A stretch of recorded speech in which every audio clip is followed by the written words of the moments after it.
대법원 2020년 2월 13일 선고 2019도 5186 판결 사건명 직권남용 권리행사 방해 국가공무원법 위반 공직선거법 위반 강요 위증 특정범죄 가중처벌 등에 관한 법률 위반 뇌물 국고 등 손실 판시사항 1.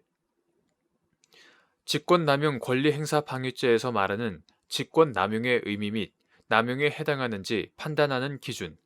어떠한 직무가 공무원의 일반적 직무 권한에 속하는 사항이라고 인정하기 위한 요건 판결 요지 1. 직권남용 권리행사 방해죄는 공무원이 일반적 직무 권한에 속하는 사항에 관하여 직권을 행사하는 모습으로 실질적, 구체적으로 위법, 부당한 행위를 한 경우에 성립한다. 직권남용이란 공무원이 일반적 직무 권한에 속하는 사항에 관하여 그 권한을 위법, 부당하게 행사하는 것을 뜻한다.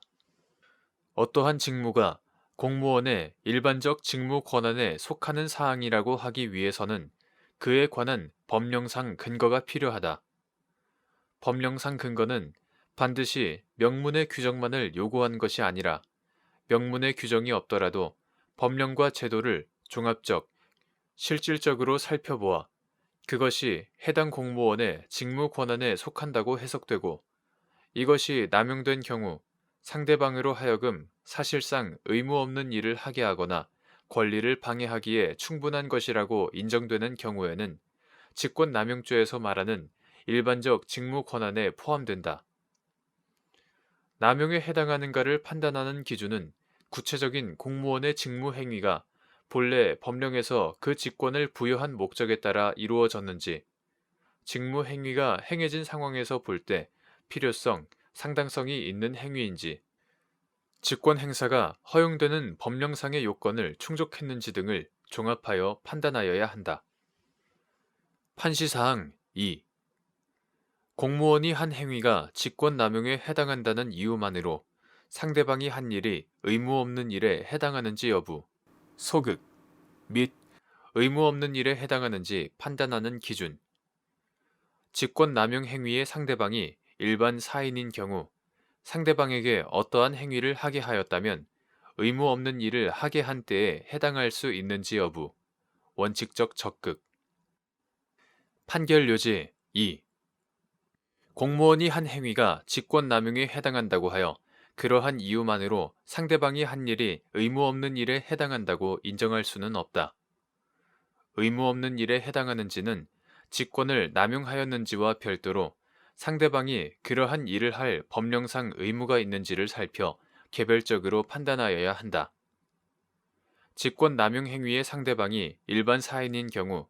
특별한 사정이 없는 한 직권에 대응하여 따라야 할 의무가 없으므로 그에게 어떠한 행위를 하게 하였다면 의무 없는 일을 하게 한 때에 해당할 수 있다. 판시사항 3.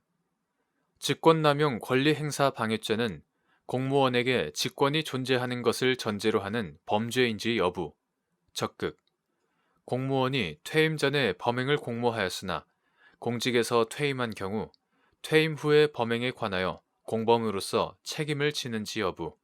원칙적 소극. 판결 요지 3. 직권남용 권리행사 방해죄는 공무원에게 직권이 존재하는 것을 전제로 하는 범죄이고 직권은 국가의 권력 작용에 의해 부여되거나 박탈되는 것이므로 공무원이 공직에서 퇴임하면 해당 직무에서 벗어나고 그 퇴임이 대외적으로도 공표된다. 공무원인 피고인이 퇴임한 이후에는 위와 같은 직권이 존재하지 않으므로 퇴임 후에도 실질적 영향력을 행사하는 등으로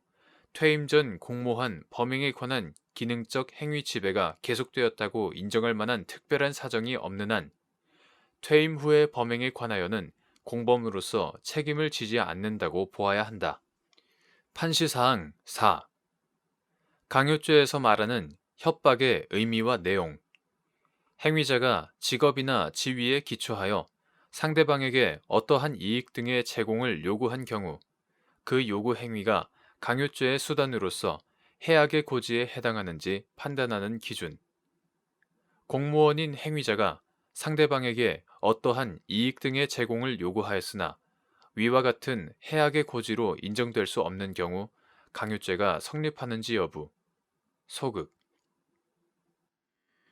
판결 요지 4. 강요죄는 폭행 또는 협박으로 사람의 권리 행사를 방해하거나 의무 없는 일을 하게 하는 범죄이다. 여기에서 협박은 객관적으로 사람의 의사 결정의 자유를 제한하거나 의사 실행의 자유를 방해할 정도로 겁을 먹게 할 만한 해악을 고지하는 것을 말한다. 이와 같은 협박이 인정되기 위해서는 발생 가능한 것으로 생각할 수 있는 정도의 구체적인 해악의 고지가 있어야 한다. 행위자가 직업이나 지위에 기초하여 상대방에게 어떠한 이익 등의 제공을 요구하였을 때 그 요구 행위가 강요죄의 수단으로서 해악의 고지에 해당하는지 여부는 행위자의 지위뿐만 아니라 그 언동의 내용과 경위, 요구 당시의 상황, 행위자와 상대방의 성행, 경력, 상호 관계 등에 비추어 볼 때 상대방으로 하여금 그 요구에 불응하면 어떠한 해악에 이를 것이라는 인식을 갖게 하였다고 볼 수 있는지, 행위자와 상대방이 행위자의 지위에서 상대방에게 줄 수 있는 해악을 인식하거나 합리적으로 예상할 수 있었는지 등을 종합하여 판단해야 한다. 공무원인 행위자가 상대방에게 어떠한 이익 등의 제공을 요구한 경우 위와 같은 해악의 고지로 인정될 수 없다면 직권남용이나 뇌물 요구 등이 될 수는 있어도 협박을 요건으로 하는 강요죄가 성립하기는 어렵다. 판시사항 5. 대통령 비서실장 및 정무수석 비서관실 소속 공무원들인 피고인들이 2014년에서 2016년도에 3년 동안 각 연도별로 전국경제인연합회에 특정 정치 성향 시민단체들에 대한 자금 지원을 요구하고 그로 인하여 전국경제인연합회 부회장 갑으로 하여금 해당 단체들의 자금 지원을 하도록 하였다고 하여 직권남용 권리행사 방해 및 강요의 공소사실로 기소된 사안에서 피고인들이 자금 지원을 요구한 행위는 대통령 비서실장과 정무수석 비서관실의 일반적 직무 권한에 속하는 사항으로서 직권을 남용한 경우에 해당하고 갑은 위 직권남용 행위로 인하여 자금 지원 결정이라는 의무 없는 일을 하였다는 등의 이유로 직권남용 권리 행사 방해죄가 성립한다고 본 원심 판단을 수긍하고 한편 피고인들의 자금 지원 요구를 강요죄의 성립 요건인 협박, 즉 해악의 고지에 해당한다고 단정할 수 없다는 이유로 이와 달리 본 원심 판단에 강요죄의 협박에 관한 법리 오해에 잘못이 있다고 한 사례. 판결 요지 5. 대통령 비서실장 및 정무수석 비서관실 소속 공무원들인 피고인들이 2014년에서 2016년도에 3년 동안 각 연도별로 전국경제인연합회, 이하 전경련의 특정 정치 성향 시민단체들에 대한 자금 지원을 요구하고 그로 인하여 전경련 부회장 갑으로 하여금 해당 단체들의 자금 지원을 하도록 하였다고 하여 직권남용 권리 행사 방해 및 강요의 공소사실로 기소된 사안에서 피고인들이 위와 같이 자금 지원을 요구한 행위는 대통령 비서실장과 정무수석 비서관실의 일반적 직무 권한에 속하는 사항으로서 직권을 남용한 경우에 해당하고 갑은 위 직권남용 행위로 인하여 전경련의 해당 보수시민단체에 대한 자금 지원 결정이라는 의무 없는 일을 하였다는 등의 이유로 직권남용 권리행사 방해죄가 성립한다고 본 원심 판단을 수긍하고 한편 대통령 비서실 소속 공무원이 그 지위에 기초하여 어떠한 이익 등의 제공을 요구하였다고 해서 곧바로 그 요구를 해악의 고지라고 평가할 수 없는 점, 요구 당시 상대방에게 그 요구에 따르지 않으면 해악에 이를 것이라는 인식을 갖게 하였다고 평가할 만한 언동의 내용과 경위, 요구 당시의 상황, 행위자와 상대방의 성행, 경력, 상호관계 등에 관한 사정이 나타나 있지 않은 점, 전경련 관계자들이 대통령 비서실의 요구를 받고도 그에 따르지 않으면 정책 건의 무산, 전경련 회원사에 대한 인허가 지연 등의 불이익을 받는다고 예상하는 것이 합리적이라고 볼 만한 사정도 제시되지 않은 점 등 여러 사정을 종합하면 피고인들의 위와 같은 자금 지원 요구를 강요죄의 성립 요건인 협박, 즉 해악의 고지에 해당한다고 단정할 수 없다는 이유로 이와 달리 본 원심 판단에 강요죄의 협박에 관한 법리를 오해한 잘못이 있다고 한 사례.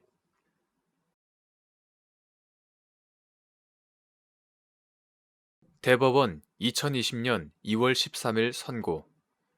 2019도 12842 판결 사건명 특정 범죄 가중처벌 등에 관한 법률 위반 허위 세금 계산서 교부 등 조세범 처벌법 위반 판시사항 특정 범죄 가중처벌 등에 관한 법률 제8조의 2에서 영리를 목적으로 구조세범 처벌법 제10조 제3항의 죄를 범한 사람에 대하여 세금 계산서에 기재된 공급가액 등의 합계액에 따라 가중처벌하는 규정을 별도로 마련한 취지. 부가가치세법상 세금 계산서는 이를 발급하는 사업자와 발급받는 사업자 모두에게 부가가치세 과세 자료가 되는지 여부, 적극, 재화 또는 용역을 공급하는 사업자로서 허위 세금 계산서를 발급하는 한편 다른 별개의 사업자로서 실제로는 재화나 용역을 공급받지 않으면서 위 허위 세금 계산서를 발급받은 경우 특정 범죄 가중처벌 등에 관한 법률 제8조의 2, 제1항 각호 및 제2항에서 정한 공급가액 등의 합계액을 산정할 때에는 발급하는 사업자로서의 공급가액과 발급받는 사업자로서의 공급가액을 합산하여야 하는지 여부, 적극, 판결 요지, 구 조세범 처벌법 2018년 12월 31일 법률 제16108호로 개정되기 전의 것 이하 같다. 제10조 제3항 제1호에 따르면 재화 또는 용역을 공급하지 아니하거나 공급받지 아니하고 부가가치세법에 따른 세금 계산서를 발급하거나 발급받은 행위를 한 사람은 3년 이하의 징역 또는 그 세금 계산서에 기재된 공급가액에 부가가치세의 세율을 적용하여 계산한 세액의 3배 이하에 상당하는 벌금에 처한다. 그런데 특정 범죄 가중처벌 등에 관한 법률 이하 특정범죄 가중법이라고 한다. 제8조의 2는 영리를 목적으로 구 조세범 처벌법 제10조 제3항의 죄를 범한 사람은 세금 계산서에 기재된 공급가액 등을 합산하여 그 합계액이 50억 원 이상인 경우에는 3년 이상의 유기징역에 처하고 합계액이 30억 원 이상, 50억 원 미만인 경우에는 1년 이상의 유기징역에 처하며 합계액에 부가가치세의 세율을 적용하여 계산한 세액의 2배 이상, 5배 이하의 벌금을 병과한다고 규정하고 있다. 이러한 가중처벌 규정이 특정 범죄 가중법에 별도로 마련된 이유는 세금 계산서 수수 질서를 확립하여 궁극적으로 근거 과세와 공평 과세를 실현하기 위한 것이다. 한편 부가가치세법은 부가가치세의 납세 의무자를 사업자로 정하고 사업자는 사업장마다 사업자 등록을 하도록 하며 납부 세액의 계산에 관하여는 이른바 전단계 세액공제법을 채택하고 있으므로 제3조, 제8조, 제1항, 제37조 세금 계산서는 이를 발급하는 사업자와 발급받는 사업자 모두에게 부가가치세 과세 자료가 된다. 이러한 부가가치세법 규정의 내용, 특정범죄 가중법 제8조의 2의 문헌과 입법 취지, 구 조세범 처벌법 제10조 제3항 제1호가 세금 계산서를 발급한 사람과 발급받은 사람을 모두 처벌하고 있는 점 등을 종합하여 보면 피고인이 재화 또는 용역을 공급하는 사업자로서 허위 세금 계산서를 발급하는 한편 다른 별개의 사업자로서 실제로는 재화나 용역을 공급받지 않으면서 위 허위 세금 계산서를 발급받은 경우 특정 범죄 가중법 제8조의 2, 제1항 각호 및 제2항에서 정한 공급가액 등의 합계액을 산정할 때에는 발급하는 사업자로서의 공급가액과 발급받는 사업자로서의 공급가액을 합산하는 것이 타당하다. 대법원 2020년 2월 13일 선고 2019도 14341 2019 전도 130 판결 사건명 성폭력 범죄의 처벌 등에 관한 특례법 위반 13세 미만 미성년자 강간 통신매체 이용 음란 미성년자 의제 강간 간음 유인 일부 인정된 죄명 간음 유인 미수 부착 명령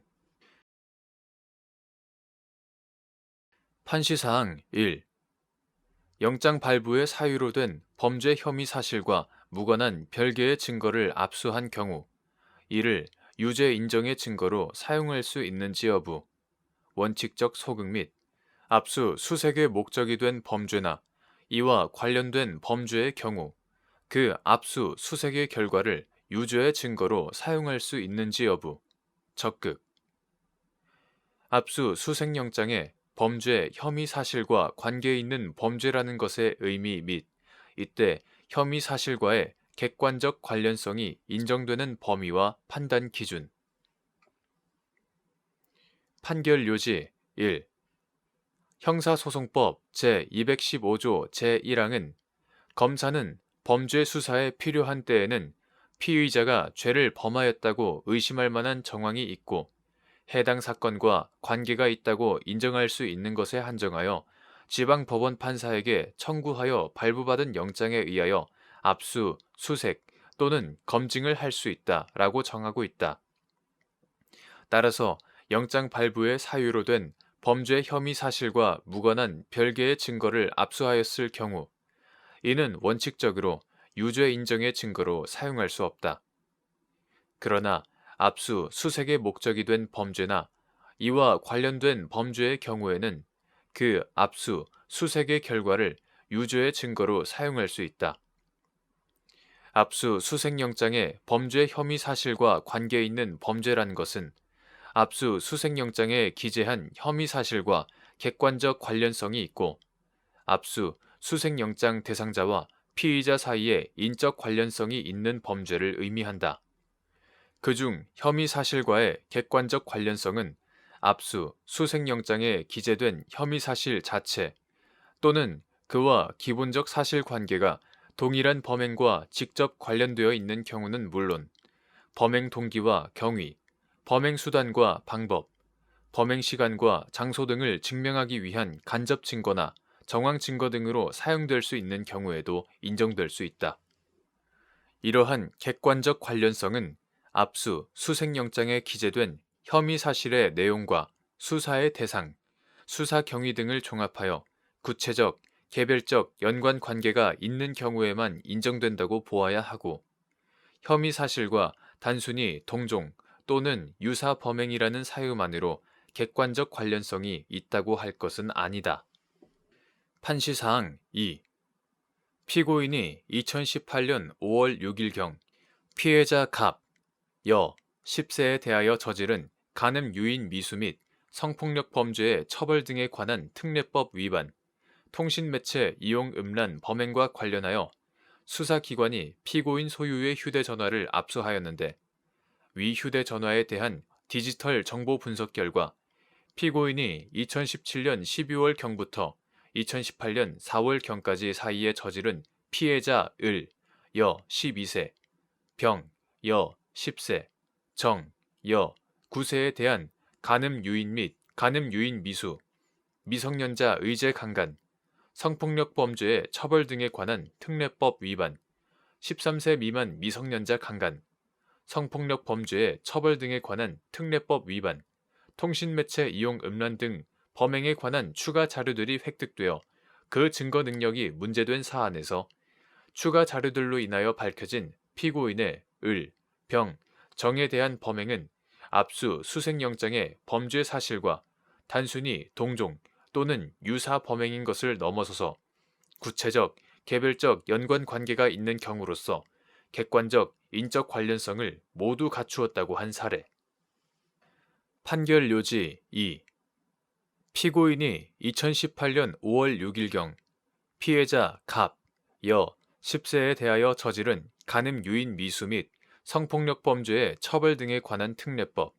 이하 성폭력 처벌법 위반, 통신매체 이용 음란 범행과 관련하여 수사기관이 피고인 소유의 휴대전화를 압수하였는데 위 휴대전화에 대한 디지털 정보 분석 결과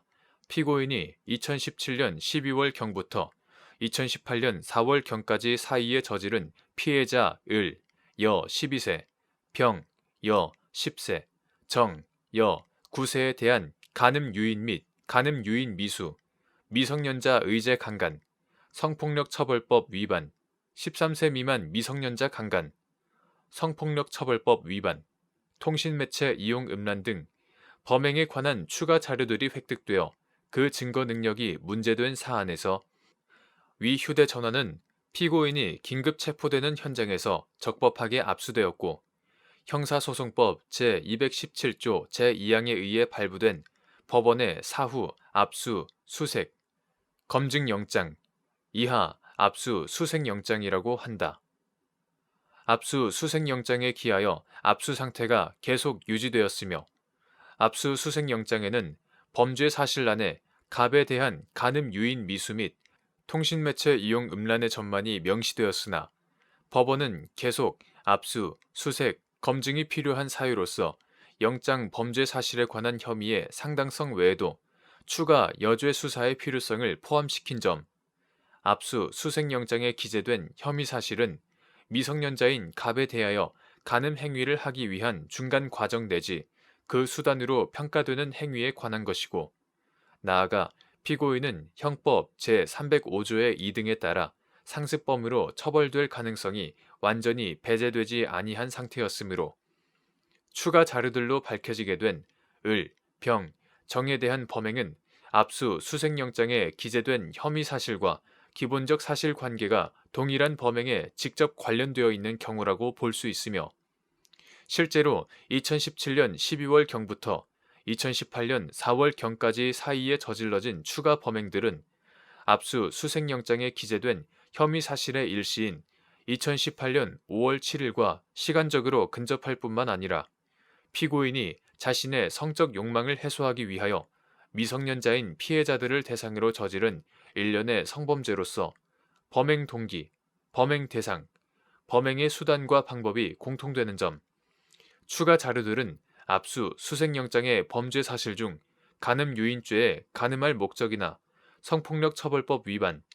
통신매체 이용 음란죄의 자기 또는 다른 사람의 성적 욕망을 유발하거나 만족시킬 목적을 뒷받침하는 간접 증거로 사용될 수 있었고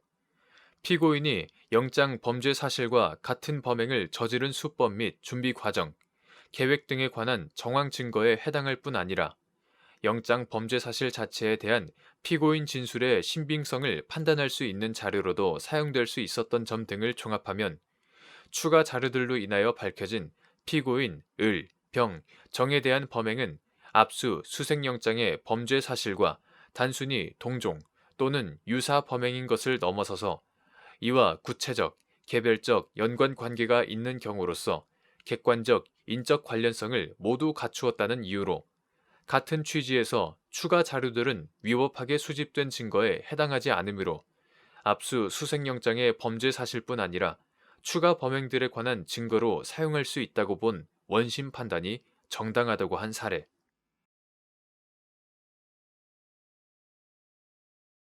대법원 2020년 2월 13일 선고 2019도 15087 판결 사건명 전기통신사업법 위반 판시사항 피고인이 수사기관 등의 추적을 피하고자 성명불상자로부터 감 명의로 개설된 휴대폰 유심칩 1개를 구입한 다음 이를 자신이 소지 중인 휴대폰에 부착하여 사용하는 방법으로 타인 명의의 이동통신 단말 장치를 개통하여 그 이동통신 단말 장치에 제공되는 전기통신 역물을 부정하게 이용하였다고 하여 전기통신사업법 위반으로 기소된 사안에서 피고인이 감 명의로 개통된 유심을 구입한 후 이를 자신이 소지하던 공기계 휴대폰에 장착하고 전기통신 역무를 제공받을 수 있도록 휴대폰을 간 명의로 활성화시켜 사용한 행위 역시 이동통신 단말장치 부정 이용에 해당한다는 이유로 이와 달리 본 원심 판결에 법리 오해의 잘못이 있다고 한 사례. 판결 요지. 피고인이 수사기관 등의 추적을 피하고자 성명불상자로부터 간 명의로 개설된 휴대폰 유심칩 1개를 구입한 다음 이를 자신이 소지 중인 휴대폰에 부착하여 사용하는 방법으로 타인 명의의 이동통신 단말장치 이하 단말장치를 개통하여 그 단말장치에 제공되는 전기통신 역무를 부정하게 이용하였다고 하여 전기통신사업법 위반으로 기소된 사안에서 전기통신사업법 제95조의 2 제2호 제32조의 4 제1항 제1호 이하 적용법조라고 한다. 적용법조가 금지하는 단말장치 부정 이용은 자금을 제공하는 것을 조건으로 다른 사람 명의로 전기통신 역무의 제공에 관한 계약을 체결하는 단말장치를 개통하여 그 단말장치에 제공되는 전기통신 역무를 이용하는 행위로서 여기에는 다른 사람 명의로 직접 단말장치를 개통한 후 이를 이용하는 행위뿐 아니라 다른 사람 명의로 개통된 단말장치를 넘겨받아 이를 이용하는 행위도 포함되는 점. 범용 가입자 식별 모듈의 약자인 유심은 무선통신회선 가입자들의 신원, 전화번호, 요금제 등의 식별 정보를 담고 있는 저장장치로서 개념상 단말장치와는 구별되는 점. 휴대폰, 태블릿 등 단말장치를 통하여 전기통신 역무를 제공받기 위해서는 통신회사와 전기통신 역무의 제공에 관한 계약을 체결하여 전화번호를 부여받고 요금제를 선택한 후 전기통신 역무를 제공받을 수 있는 정보와 권한의 내용이 저장된 유심을 취득하는 유심의 개통과 단말장치에 유심이 장착되어 단말장치가 전기통신 역무를 제공할 수 있는 상태로 활성화되는 단말장치의 개통이 모두 필요하고 이러한 유심의 개통과 단말장치의 개통은 순차적으로 함께 이루어지는 것이 일반적이지만 경우에 따라 향후 단말장치를 따로 개통할 것을 전제로 유심만 먼저 개통하거나 반대로 이미 개통된 유심을 공기계 단말장치에 삽입하고 단말장치만을 활성화시켜 개통하는 방법도 가능하나 유심을 사용하는 현재 보편적인 이동통신 시스템 아래에서는 유심의 개통 없이 단말장치만 개통할 수는 없고 반대로 단말장치의 개통 없이 유심의 개통만으로 전기통신 역무를 이용할 수도 없으므로 적용법조에서 말하는 단말장치의 개통은 유심의 개통을 당연히 포함하거나 이를 전제로 하고 있는 점. 타인 명의로 개통된 유심을 공기계 단말장치에 장착하여 그 단말장치가 이동통신 역무를 제공할 수 있도록 활성화되는 경우 그 단말장치는 장착된 유심의 명의자인 타인 명의로 개통된 것으로 인식되는 점 등을 종합하면 피고인이 간 명의로 개통된 유심을 구입한 후 이를 자신이 소지하던 공기계 휴대폰에 장착하고 전기통신 역무를 제공받을 수 있도록 휴대폰을 간 명의로 활성화시켜 사용한 행위 역시 적용법조가 금지하는 단말장치 부정 이용에 해당한다는 이유로 이와 달리 보아 공소사실을 무죄로 판단한 원심 판결에 단말장치 부정 이용에 관한 법리를 오해한 잘못이 있다고 한 사례.